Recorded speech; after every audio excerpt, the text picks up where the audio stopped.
बोलत होतो की अशी पहिली वेळ आहे की केवळ एकनाथ शिंदे या ठिकाणी भेटायला गेलेले आहेत।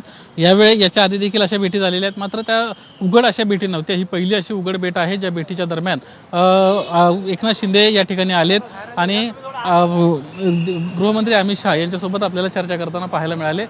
साधारणपणे अर्ध्या पाऊण तासापासूनची ही चर्चा आहे आणि त्यानंतर अमित शहा भोपाळला रवाना होताना आपल्याला पाहायला मिळणार आहेत। आता अमित शहा बाहेर पडतील आणि त्यामुळे आता पूर्णपणे या ठिकाणची जी वाहतूक आहे ती थांबवण्यात आलेली आहे आणि काही क्षणांमध्ये अमित शहांचा ताफा जो आहे तो या ठिकाणाहून निघणार आहे। आजच्या या भेटीच्या निमित्तानं 2 दिवसांपूर्वी एकनाथ शिंदेंची जी भेट झाली होती गृहमंत्री अमित शहा यांच्यासोबत आणि त्यांना जी काही तक्रार केली आहे राष्ट्रवादी काँग्रेस पक्षाचे जे अध्यक्ष आहेत आणि महाराष्ट्राचे उपमुख्यमंत्री आहेत, अर्थमंत्री आहेत अजित पवार यांच्या बाबतीत, तर त्या संदर्भानं काही चर्चा होते का आणि मुख्यमंत्र्यांना महायुतीचे प्रमुख अमित शहा मुख्यमंत्र्यांना या संदर्भात काही सांगतायत का हे पाहणं महत्त्वाचं राहणार आहे। काही क्षणांमध्येच या ठिकाणाहून अमित शहा निघणार आहेत। तत्पूर्वीची ही एक महत्त्वाची भेट आणि या भेटीमध्ये काय नेमकी चर्चा होते हे पाहणं महत्त्वाचं राहणार आहे। रायगडच्या पालकमंत्रीपदासाठी शिवसेना पहिल्यापासूनच आग्रही आहे, मात्र राष्ट्रवादी काँग्रेस पक्षानं यावरचा आपला जो दावा आहे हा सोडलेला नाहीये। आदित्य तटकरे यांना पालकमंत्रीपद द्या अशा पद्धतीची त्यांची भूमिका आहे। तर दुसरीकडे एकनाथ शिंदेचे 3 आमदार रायगड जिल्ह्यामध्ये आहेत आणि त्या तिघांचीही प्रामुख्याने मागणी एकनाथ शिंदेंकडे होती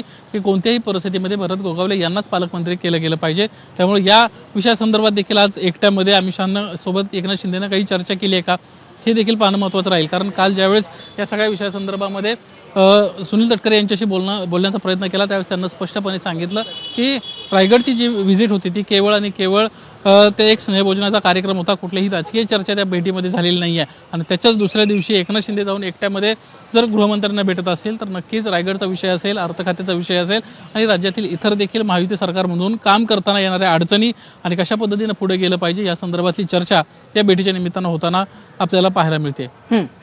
नक्कीच निलेश, त्यामुळे आता या भेटीनंतर कुठल्या पद्धतीचे राजकीय परिणाम दिसतायत का हेही आपल्याला लवकरच कळेल आणि त्यात अर्थातच उत्सुकतेचं असेल फारच।